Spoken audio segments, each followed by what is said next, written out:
I'm ticking Ngāti Rangi in the census. Ko Ngāti Rangi tōku iwi. I'm ticking Ngāti Rangi in the census. It's just a few minutes of your time for the prosperity of our future generations. Help us as an iwi to make informed decisions based on good data. This is for all of our futures, so we as Ngāti Rangi Uri can vibrantly exist in 1,000 years. Filling it out online is simple and you can identify up to 5 iwi. In section 2, after you tick yes, you know the name of your iwi, a new question asks you to name them.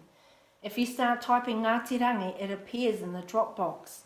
It's also really important you add Ruapehu in the region field so no one gets confused. If you prefer the paper version, the Whakapapa section starts at question 11. On question 13, you can identify up to 5 iwi by writing their name.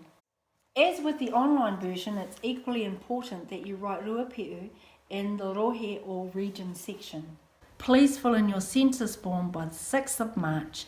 E tū tātou. I'm ticking Ngāti Rangi in the census. I'm ticking Ngāti Rangi in the census. I'm ticking Ngāti Rangi in the census. Are you wānau?